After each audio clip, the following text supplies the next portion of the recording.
बार जब मैं मरी गई तो काफ़ी सारे लोगों ने मुझे इतने ज़्यादा कमेंट किए कि आप हमें ये बताएं कि जो आपकी सिस्टर कराची में रहती थी, जिनके घर पर आप आई थी, अब वो कहाँ रहती हैं, आप उनसे मिली हैं कि नहीं मिली हैं, आपने उनके साथ वीडियो क्यों नहीं बनाई है, और आपकी जो बड़ी दूसरी बहनें हैं वो कहाँ पर रहती हैं। तो मैं आपको बताऊँ कि उनके बारे में अगर मैंने आप लोगों से बात की तो मेरा यहीं पर जो है ना, अभी मगरिब के टाइम हो रहा है तो मैं रोने लग जाऊँगी। अब मैं आपको बताती हूँ कि मेरी जो दूसरी बहनें हैं बड़ी, वो कहाँ पर हैं।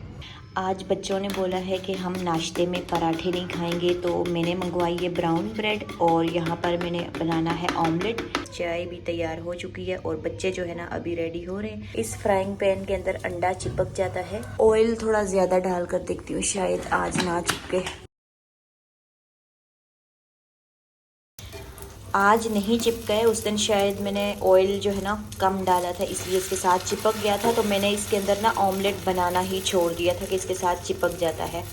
तो आज मैंने ऑयल थोड़ा ज़्यादा डाला है तो इसके साथ बिल्कुल भी नहीं चिपका। ऑमलेट हमारा मज़ेदार सा तैयार हो चुका है। इसको निकालते हैं इस प्लेट के अंदर। बच्चे भी डेली अंडा पराठा खा खा कर बोर हो गए थे, तो आज जो है ना थोड़ा चेंज हो जाएगा इनका नाश्ता। 2000 years later. बाकी घर के काम काज तो मैंने कर लिए हैं। अभी वक्त हो गया है दोपहर के खाने का, तो काफ़ी देर से मैं वेट कर रही हूँ। गैस जो है ना हमारी बिल्कुल भी नहीं आ रही, तो बच्चों के मदरसे और ट्यूशन का टाइम हो जाएगा। हमजा आज गैस नहीं आ रही है, आप जाओ बाहर तंदूर से ना रोटियां लगवा कर ले आओ। पेड़े मैंने बनाकर यहाँ पर रख दिए हैं और पैसे में देती हूँ, सालन भी ले आओ क्योंकि मदरसे का टाइम जो है ना वो होने वाला है। इस आटे के ऊपर ना कोई कपड़ा वगैरह मैं दे देती हूँ ताकि मक्खियाँ भी ना बैठे और मट्टी भी आटे के ऊपर ना। करीब वाला जो तंदूर है ना यहीं से लगवा कर लाना, फिर आकर आपने मदरसे भी जाना है, सही है। और फ्रिज को भी मैंने अच्छी तरह से क्लीन कर लिया है क्योंकि आगे रमज़ान आ रहे हैं, तो रमज़ान की जो तैयारी है आहिस्ता आहिस्ता मैंने स्टार्ट कर दी है। तो फ्रिज को पहले मैंने डिश वॉश लगाया, उसके बाद अच्छी तरह से मैंने इसको गीले कपड़े के साथ साफ़ किया। गीला कपड़ा तकरीबन 6 से 7 बार मैंने इसको लगाया है। उसके बाद जो है ना हमारा फ्रिज अच्छी तरह से साफ़ हुआ है। साफ़ होने के बाद माशाल्लाह से फ्रिज चमक गया है। और पानी के साथ मैं फ्रिज को धोती नहीं हूँ, नहीं तो जल्दी जो है ना फ्रिज को जंग भी लग जाता है। फ्रीजर को मैंने ऊपर से तो साफ कर लिया, लेकिन थोड़ी बहुत जो इसकी बर्फ है ना ये मैंने रहने दी है क्योंकि थोड़ी बहुत यहाँ पर गर्मी भी है, लोड शेडिंग ज्यादा होती है। तो इसके अंदर सालन वगैरह, दूध या जो भी कोई खाना बचा होता है वो हम रखते हैं, ठंडा रहता है बर्फ की वजह से और खराब नहीं होता। फ्रिज साफ अच्छा लग रहा है ना। मोहम्मद और अहमद कहते हैं कि हमारे लिए ढेर सारी स्ट्रॉबेरी जो है ना वो लाकर फ्रिज में रखो, हमने खानी है। रोजा रखोगे आप दोनों? बाजी ने कहा था। क्या कहा था? बच्चों ने कहा था बाजी को कि हम 3 रोजे रखते हैं। वो तो बड़े बच्चे हो ना, होंगे ना, ट्यूशन टीचर को बोला था बच्चों ने। आप तो अभी छोटे छोटे से हो, आप कैसे रखोगे रोजा? अब जो है ना मैं इसको बाहर से क्लीन कर लेती हूँ क्योंकि बाहर से जो है ना फ्रिज को मैंने क्लीन नहीं किया। मैं वाइट विनेगर के साथ क्लीन करती होती हूँ, लेकिन आज वाइट विनेगर घर पर नहीं है, तो मैं ये मिरर क्लीनर जो है इसको ट्राई करती हूँ, देखती हूँ कि बाहर से जो फ्रिज है ना वो कैसा साफ होता है। इसको इस तरह से पूरे फ्रिज के ऊपर स्प्रे करूंगी मैं। जैसे जैसे मैं कपड़ा लगाती जा रही हूँ ना, जो मैंने मिरर क्लीनर का स्प्रे किया था उसकी वजह से ना बहुत अच्छी तरह से ये क्लीन होता जा रहा है और चमकता जा रहा है। फ्रीजर वाला जो हिस्सा है उसको मैंने मिरर क्लीनर के साथ साफ किया है, एकदम शीशे की तरह चमक गया है और सारे दाग धब्बे जो है वो भी साफ हो गए। लेकिन नीचे से मैंने अभी साफ नहीं किया, फर्क देखें नीचे से कितना ज्यादा गंदा लग रहा है और ऊपर से ना एकदम नीट और क्लीन हो गया। हमारा साफ होने के बाद एकदम न्यू जैसा हो गया, ऐसे लग रहा है कि अभी अभी इसको खरीद कर लाए हैं। वैसे ये 3 साल पुराना फ्रिज है। रमजान से पहले जो काम मुझे करने हैं वो ये है कि कर्टन रह गए, इनको धोना है। इस कमरे के हैं, बेडरूम के हैं और सहन के कर्टन है। के साथ जो जाले वाले होते हैं इतने हैं तो नहीं, लेकिन रमजान से पहले जो है ना मैं अच्छी तरह से क्लीनिंग करती होती हूँ। पंखा भी साफ है, थोड़ी बहुत डस्ट है वो भी साफ करेंगे। और ये आयतुल कुर्सी वगैरह रह गई है, ये कल इंशाल्लाह सारे काम जो रह गए ना मैं निपटा लूंगी। इसको बुखार हो रहा है भैया को? ट्यूशन और मदरसे ना जाने के लिए ड्रामे कर रहे हो आप लोग?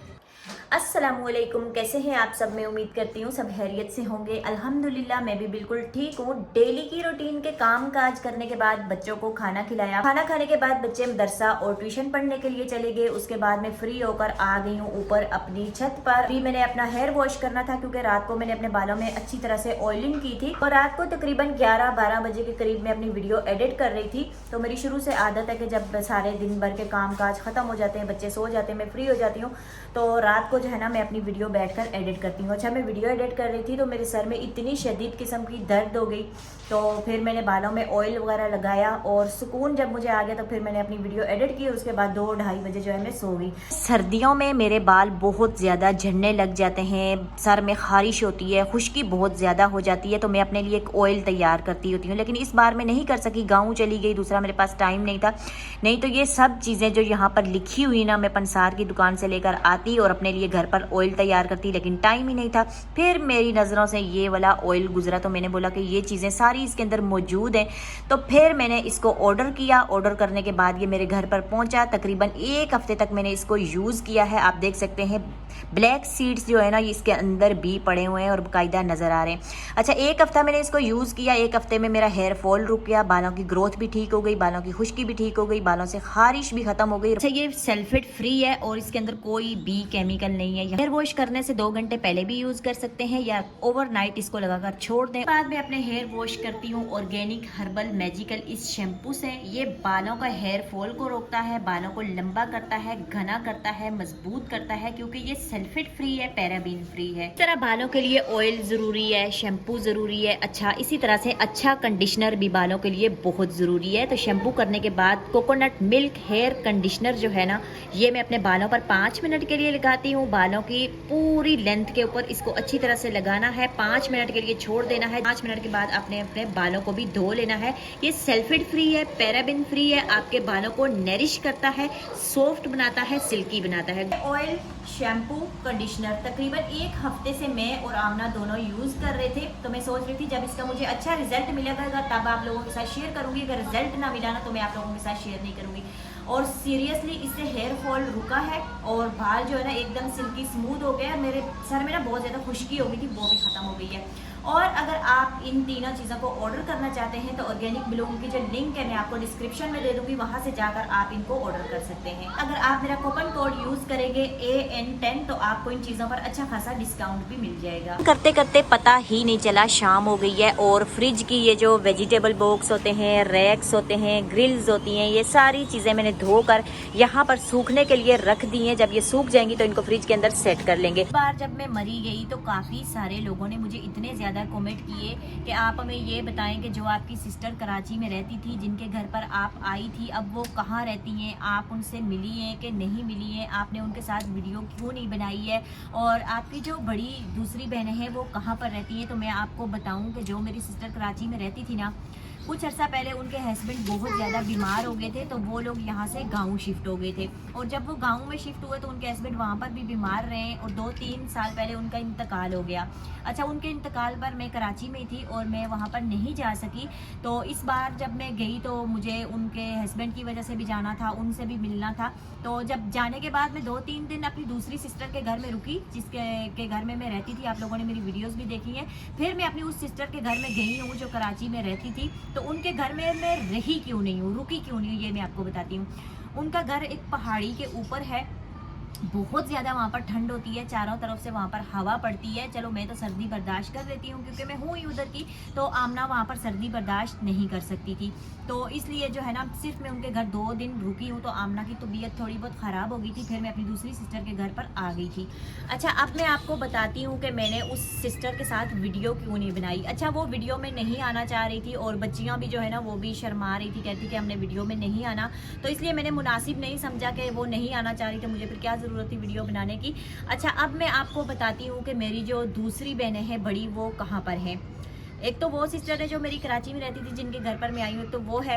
दूसरी वो है जिसके घर में मैं रुकी हूँ, आप लोगों ने देखा है, मैंने वीडियोस भी बनाई हैं। तीसरी सिस्टर मेरी वो है जो अब्बू के साथ रहती है। चौथी सिस्टर जो है वो मैं हूँ और 5वीं सिस्टर जो है वो कराची में ही रहती है, दूसरी जिसके बारे में मैं जिक्र आप लोगों से करती रहती हूँ। हम 2 तो कराची में हैं। बाकी जो 2 मेरी सिस्टर है ना, उनके बारे में अगर मैंने आप लोगों से बात की तो मेरा यहीं पे जो है ना अभी मगरिब का टाइम हो रहा है तो मैं रोने लग जाऊंगी।